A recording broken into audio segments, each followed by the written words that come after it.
मेरे प्यारे बच्चों, हम कर रहे थे आपकी 8th क्लास की साइंस का बच्चे second chapter macro organism friend and फू। तो फर्स्ट चैप्टर आपका हो चुका था बच्चे, चैप्टर का हमने फर्स्ट पेज रीड कर लिया था बेटा। तो हम इस चैप्टर में मैक्रो ऑर्गेनिज्म के बारे में पढ़ रहे थे, जो क्या होते हैं, छोटे छोटे ऑर्गेनिजम्स होते हैं फ्रेंड एंड फू। तो कुछ अच्छे होते हैं, कुछ हमारे दुश्मन होते हैं। फू का मतलब एनिमी होता है बेटा। तो हम डिस्कस करते हैं इस चैप्टर में। तो मैंने बच्चे आपको वायरस के बारे में बता दिया था। तो यहाँ तक हमने छोड़ा था आपकी फर्स्ट पेज के ऊपर। यहाँ पे मैं अंडरलाइन कर रही हूँ, ये वाला कर लिया था बेटा। नेक्स्ट है आपका disease like dysentery and malaria are caused by protozoa, where typhoid and tuberculosis are bacterial disease. तो जो बच्चे डाइसेंट्री और मलेरिया होते हैं वो प्रोटोजोया की वजह से होते हैं आपको, ठीक है। तो डाइसेंट्री बच्चे डायरिया होता है, ठीक है, पेट में प्रॉब्लम हो जाती है इसमें। तो next is typhoid and tuberculosis bacterial disease होते हैं। तो बच्चे लास्ट वाली आपने अपनी 6th क्लास में और 7th क्लास में माइक्रो ऑर्गेनिज्म के बारे में पढ़ा है ऑलमोस्ट। तो बच्चे नेक्स्ट है आपके, इनकी मैंने कुछ पिक्चर्स शो की गई है, जैसे spiral bacteria, rod shape bacteria. तो ये देखो, यहाँ पे आपको बहुत ज़्यादा बड़े बड़े दिख रहे होंगे, लेकिन बच्चे ये रियल में इतने बड़े नहीं होते। ये जो इनकी पिक है वो माइक्रोस्कोपी की हेल्प से ली गई है, ताकि आपको अच्छे से शो हो जाए, ठीक है। तो बच्चे ये दिखने में ऐसे होते हैं, ठीक है। तो ये हमारे मतलब कहीं भी प्रेजेंट हो सकते हैं। तो ये मैंने कुछ और फोटो शो की हुई है आपकी। तो ये अमीबा हो गया, ये बैक्टीरिया वगैरह है, पैरामीशियम, ब्रेड मोल्ड, ठीक है। तो ये आपके फंगी हैं। तो नेक्स्ट बच्चे आपका वायरस। तो वायरस दिखने में ऐसा होता है, जैसे अपने बच्चे कोरोना पिक्चर देखी होगी, कैसा होता है, ऐसा ही है ना दिखने में स्ट्रक्चर उसकी, जो मैंने शो की गई है। तो ऐसे दिखने में बैक्टीरिया वायरस होते हैं हमारे। तो नेक्स्ट है आपका 2.2 आर्टिकल्स। तो आर्टिकल में क्या लिखा हुआ है, वे डू मैक्रो ऑर्गेनिज्म लिव। तो माइक्रो ऑर्गेनिज्म हम बात कर रहे हैं, मैक्रो ऑर्गेनिज्म। तो बच्चे ये रहते कहाँ पे हैं, तो ये रहते हैं, तो माइक्रो ऑर्गेनिज्म सबसे पहले ये समझो, माइक्रो ऑर्गेनिज्म जो होते हैं सिंगल सेल भी हो सकते हैं और मल्टी सेलुलर भी होते हैं। कुछ जो होते हैं सिंगल सेल होते हैं, कुछ मल्टी सेलुलर होते हैं बेटा। तो जो सिंगल सेल होते हैं, जैसे बैक्टीरिया हो गया, सम एल्गी हो गया, और एंड प्रोटोजोया, ठीक है। तो ये हमारे सिंगल सेल होते हैं। तो इसमें बच्चा क्या होता है, इसमें सिंगल सेल का मीन है एक सेल। हमारी बॉडी बहुत सारे सेल से बनी हुई है, और सेल के जब भी बहुत सारे सेल होते हैं उनको टिश्यू बोलते हैं। तो फर्दर यहाँ पे जो हमारे बैक्टीरिया मतलब माइक्रो ऑर्गेनिज्म है वो एक सेल से भी बने हो सकते हैं और बहुत सारे सेल से भी बने हो सकते हैं, ठीक है। तो मल्टी सेलुलर जैसे अलगी हो गया और फंगी, ये हमारे मल्टी सेलुलर मैक्रो ऑर्गेनिज्म है। तो बच्चे जो मैक्रो ऑर्गेनिज्म होते हैं वो सर्वाइव कर सकते हैं आल types of environment. They can survive under all types of environment, ठीक है। चाहे कोल्ड एनवायरनमेंट हो, ठीक है, चाहे हॉट एनवायरनमेंट हो, ठीक है। तो इन सारे जो एनवायरनमेंट में जो हमारे माइक्रो ऑर्गेनिज्म है सर्वाइव कर सकते हैं। तो they are also found inside the bodies of animal including human. तो ये बच्चे दूसरों की बॉडी में भी मिलते हैं, जैसे एनिमल्स की बॉडी में और ह्यूमन की बॉडी में। तो देखो बच्चे, वायरस भी हमारी बॉडी के अंदर चला जाता है, जैसे कोरोना वायरस आपको बोलते हैं फेस को कवर करके रखो, ठीक है। तो ये बॉडी में एंटर हो जाते हैं। तो next is some microorganism grow on other microorganism while other exist freely।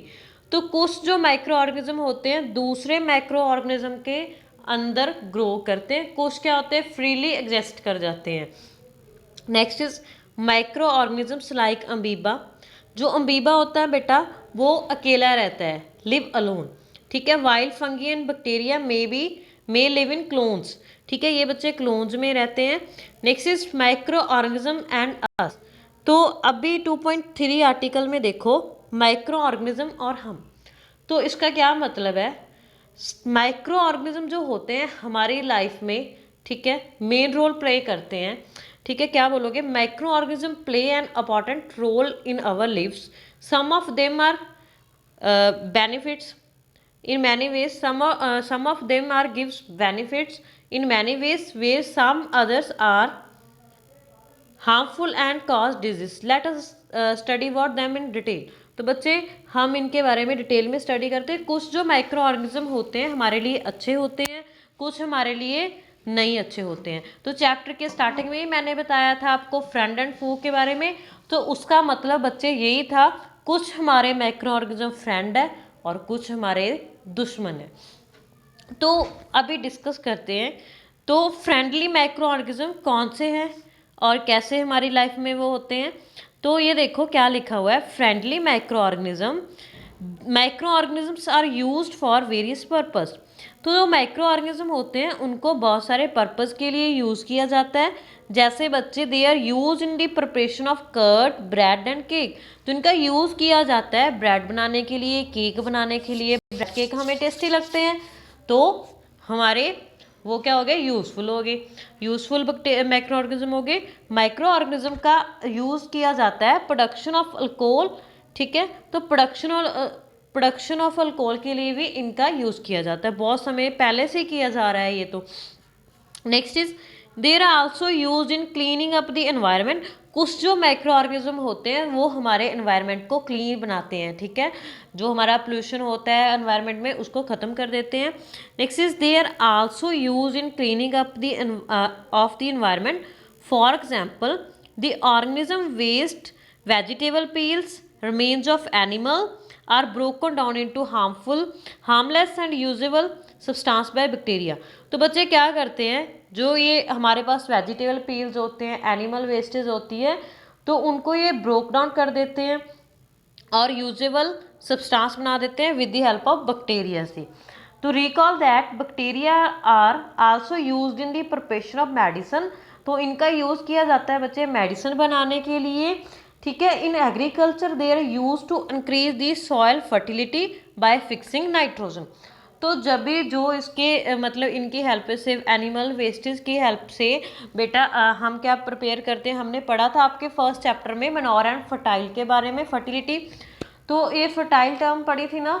तो क्या होते हैं, जो आपके फील्ड होते हैं यहाँ, मतलब वहाँ पे क्या करते हैं, बैक्टीरिया का यूज़ करके, जैसे एनिमल्स वेस्ट हो गया बच्चे आपका, तो उनको आप अपने फील्ड में डालते हो, ठीक है। तो उसको देखा होगा आपने अपने घर पे, मतलब आपके पापा जिसके फार्मर है तो वो डालते हैं, ठीक है। तो उससे क्या होगी, आपकी जो सॉयल है उसकी फर्टिलिटी इंक्रीज होगी।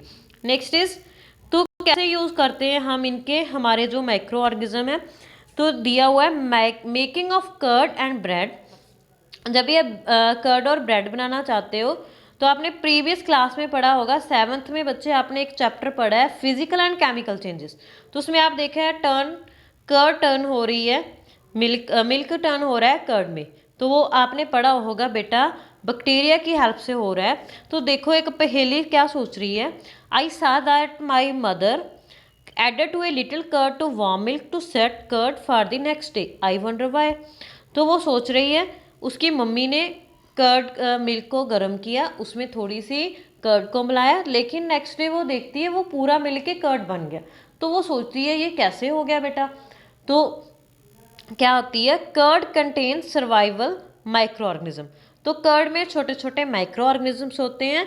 तो वो क्या करते हैं, वो कौन सा माइक्रो ऑर्गेनिज्म होता है, वो लैक्टोबैसिलस माइक्रो ऑर्गेनिज्म होता है, जो प्रमोट करता है द फॉर्मेशन ऑफ कर्ड। तो जो कर्ड की फॉर्मेशन है उसको प्रमोट करता है, ठीक है। Bacteria are also involve in the making of cheese, pickles.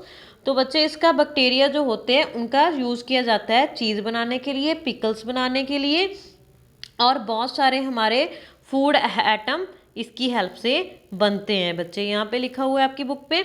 तो नेक्स्ट इज आपका है an important ingredient of rava idlis and, बच्चे ये सारा आपका मतलब किससे बनता है, बैक्टीरिया से बनता है, ठीक है।